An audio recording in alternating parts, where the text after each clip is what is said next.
예, 이제부터는 코로나19 진단 검사에 대한 이야기 좀 해보겠습니다. 해외에서 우리나라의 진단 기술을 호평하고 있는 이런 보도들도 이어지고 있더라고요. 네, 그 우리나라 사람들 민족성 중에 빨리빨리가 있다고 하는데 이 빨리빨리가 외신으로부터 아주 호평을 받고 있습니다. 그 홍콩의 사우스 차이나 모닝 포스트 같은 경우에는 이 한국의 진단 검사 속도 그리고 그 방대한 양 하루에 15,000건 이상을 해내는 이 속도와 양을 두고 이 질병에 대한 이해도를 높였다라는 평가를 하고 있고요. 또 블룸버그 통신 같은 경우에는 이렇게 검사를 많이 함으로써 앞으로 이 질병에 대한 해법의 길을 찾아 나가고 있다라는 호평들을 내놓고 있습니다.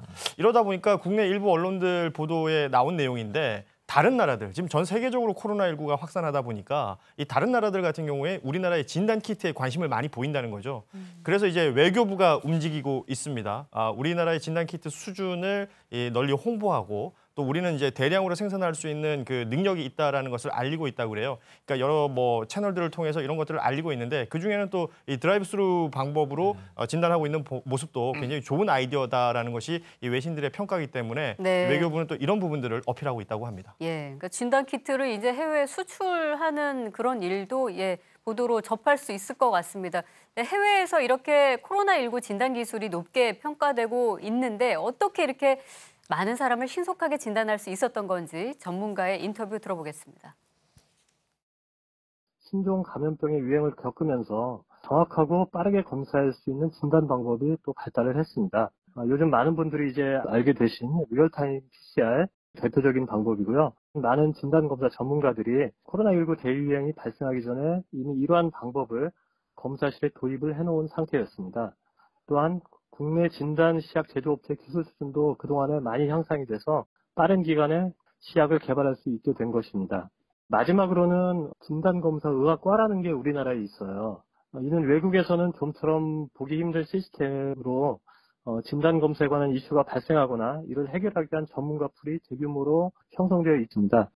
따라서 이러한 비상사태에서 진단검사 전문가 풀이 이미 확립된 프로토콜대로 일사불란하게 대응하여 대량의 진단검사가 가능해졌다고 생각하고 있습니다. 네. 그러니까 이런 코로나19 같은 대유행이 오기 전부터 이런 진단 방법이 이미 검사실에 도입이 되어 있었고 두 번째로 그 진단 검사 전문가 집단이 이미 형성이 되어 있었다는 거거든요. 이게 이제 우리나라 진단 기술 교수님이 보시기에 어느 정도 수준으로 보십니까? 진단 시약을 만드는 거나 진단하는 그런 숙련도나 이런 부분 전 세계에서 수위를 다룰 정도로 좀 잘 돼 있고요.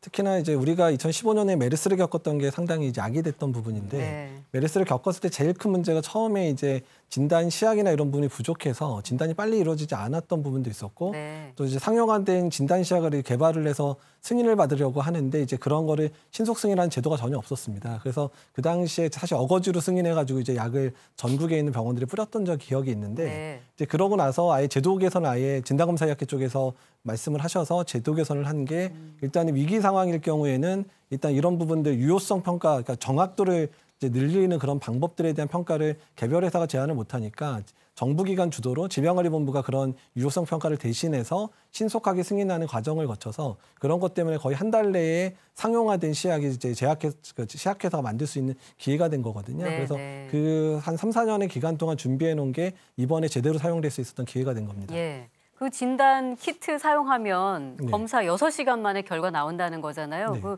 진행 과정이 어떻게 되는 건가요? 이제 검체 채취를 하고 나면 검체 채취를 한 거를 일단은 이제 그 유전자를 추려내고요. 그다음 기존에 있었던 원래 유전자하고 이거를 중폭해 가면서 이제 일치되는지를 보는 검사거든요. 근데 어쨌든 그게 한 6시간 이내에 이제 이루어진 것뿐만 아니라 한 번 검사할 때 한 40개 넘게 검체를 한꺼번에 검사를 돌릴 수가 있습니다. 네. 그러니까 적어도 한 30명의 검사를 6시간마다 계속할 수 있고 또 기계만 많이 있다 그러면 몇백 명도 동시에 이제 검사가 가능한 거기 때문에요. 그러니까 이런 부분에 있어서는 우리나라가 이런 PCR 기계나 이런 부분들이 많이 가지고 있고 숙련된 기술자들이 많은 것들도 상당히 도움이 된 거로 생각이 듭니다. 그러면 우리나라 이 코로나19 치사율이 다른 나라하고 비교했을 때 이 낮은 것도 빠른 진단을 해서 조기 치료가 가능했기 때문이다. 이런 의견도 있는데 그 부분에 동의하십니까? 그것도 맞고요. 예. 그다음에 이제 경증 환자들까지도 진단이 되니까 전체 확진자 수가 늘어났기 때문에 사망률 자체가 이제 떨어져 보이는 부분들도 있고 네. 사실 또 조기에 진단됐기 때문에 빨리 치료가 돼서 사망률이 떨어지는 부분이 같이 이제